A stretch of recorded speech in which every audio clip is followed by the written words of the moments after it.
The world is changed. I feel it in the water. I feel it in the earth. I smell it in the air. Much that once was is lost. Hi, in this video I want to talk about something personally important for me as a science fiction fan. If you love sci-fi too, please give me a few minutes of your time because we need to talk. There has been a fundamental shift in the sci-fi genre. Modern sci-fi is more focused on thrilling action and immersion, while classic sci-fi was more preoccupied with exploring the broadest possible set of ideas, from the nature of self to the nature of our universe. There are of course some exceptions, but the trend is there. A number of creators already spoke about this change, and I don't want to reiterate their points.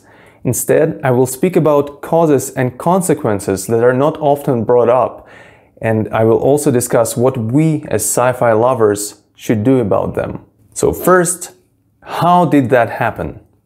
Why is immersion winning over breadth? Well, the answer is simple. It is there is a monetary incentive in publishing long, engaging and immersive sci-fi series as opposed to standalone novels, because you create a loyal audience that essentially guarantees decent sales of each subsequent books with no additional marketing. Moreover, when working on a series, once an author created a compelling world, he can then incrementally expand upon it as opposed to creating a whole new world from scratch every time. Incremental expansion is simpler and less risky. In a way, writing the next book in a series is almost like writing a self-referential fanfiction, and we all know that it's much easier to write a Harry Potter spin-off than to come up with a whole world in the first place. Now, series are definitely not bad in and of themselves, and it's also not a new phenomenon. Some of the most famous classic sci-fi works of all time, such as Dune and Foundation, are multi-book series and not one-offs. Moreover, writing a book series allows for richer world building and in-depth exploration of a small number of ideas. So one can say that this is a depth-first approach. So, series allow for deep exploration of ideas and high sci-fi book sales. So naturally, at this point you may ask, what the hell is wrong with that? Well, there is a problem. The problem is that everything comes at a cost.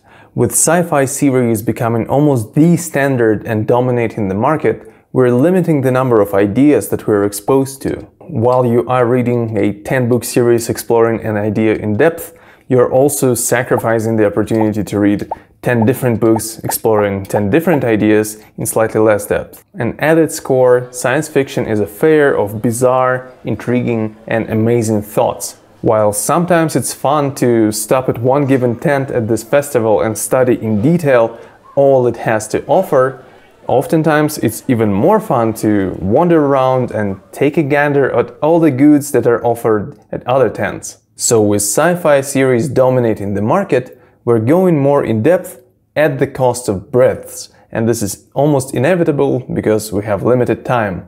But here's the key issue. In the classic sci-fi era, the depth offered by series was compensated by the popularity of the short story format, and it offered exactly that, quick exposure to a wide range of amazing ideas. Short fiction at the time was the way for a new aspiring author to break through and make a name for themselves. Because of that, there were lots of short stories produced and read. Before getting to write a series, an author had to kind of prove themselves by writing lots of short fiction and showing that their ideas are actually very strong. Nowadays, short stories are an endangered, dying genre, and the consequences are very severe and sad. Due to natural competition, modern authors are getting better and better in creating immersive, engaging, long stories, but the competition among the ideas is not as high, and because of that we are often getting mediocre ideas explored at extreme depth. Because of that, the genre overall risks losing its heart, its intellectual appeal. So what to do? Well, not all is lost. The first thing you need to do is to get a collection of classic or modern sci-fi short stories and read it. Yes, as simple as that. and I link a few good options in the description. Second, when you see anybody interested in sci-fi, don't rush to recommend them a 5-book long series. Offer them some of your favorite short stories instead. My advice may sound stupid or trivial, but think of all the times you've seen sci-fi related media in recent years. When was the last time you've seen an ad for a sci-fi short story collection? When have you heard in a regular conversation somebody recommend a sci-fi short story and not a TV series or a movie or a book? Unless you're in a group of die-hard sci-fi fans, this happens approximately never. And yet, sci-fi short stories have some very strong selling points. When I first discovered this subgenre, I was amazed by how relevant, engaging and just mind-blowing those stories are, even when they're written half a century ago. Moreover, for anybody just starting their sci-fi journey, short stories provide a much easier entry point, because they don't force the reader to commit to a 400-page book that they might hate. So please spread the word. Add your iota to saving this amazing and endangered subgenre of science fiction. Now, I know it may sound silly coming from a person with 17 subscribers and under 100 views on average, but that's the point. No matter how few people you share this idea with, it is a step in the right direction.